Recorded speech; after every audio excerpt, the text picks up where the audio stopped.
Nyuma y'aho Abanyarwanda bari batuye mu gihugu cya Tanzania birukaniwe muri icyo gihugu bakaza mu Rwanda, baratangaza ko bishimira ubufasha bahawe na leta y'u Rwanda iyobowe na nyakubahwa Paul Kagame.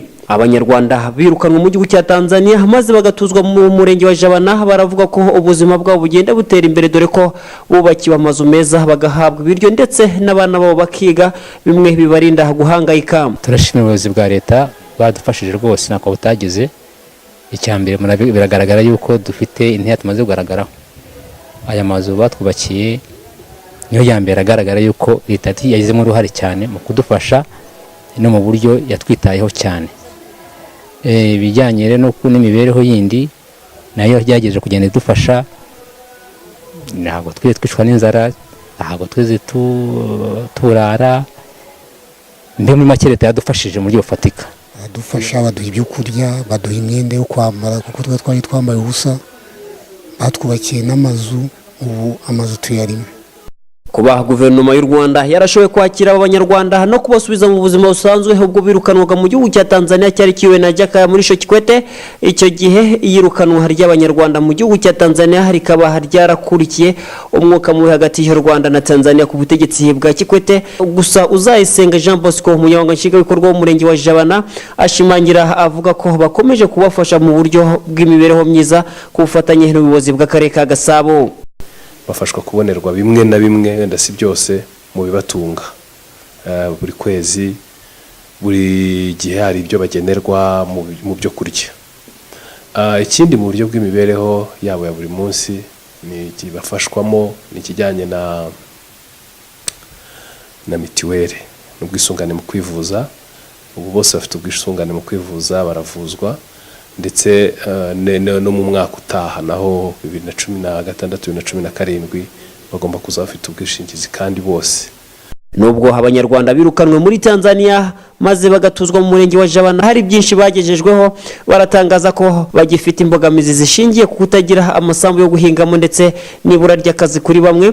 Ibi bikaba bibabera inzitizi dore ko bavuga ko baterwa ifunwe no guhora bateza amaboko leta y'u Rwanda. Baradufashije, n'ubu murabona turashimira, baraduhaye amazu, baduhaye kiri kintu, ariko turacyafite imbogamizi yo kwirwa dusaba ibyo kurya birashira tukagenda gusaba, twashaka nk'uko bareba uko baducutsa tukahirwa ubundi buzima tukamera nk'Abanyarwanda nk'abandi. Biragaragara yuko ibyo leta yadukoreye ni byiza cyane, tunayishimira cyane, ariko tukajyana imbogamizi zimwe zo kubona nk'urugero ugasanga nk'abantu b'abagabo n'abadamu bato turanga nta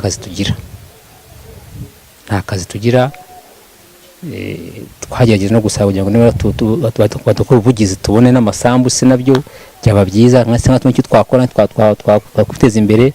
No kugeza kuri uyu munsi nta kazi tubona, imibereho iratugora cyane. Ikibazo cyo guhora bateza amaboko leta y'u Rwanda ngo ni ikibazo gihora gitekerezwaho n'umurenge wa Jabana, nyamara abaturage baba bafite ishyaka ryo gukora.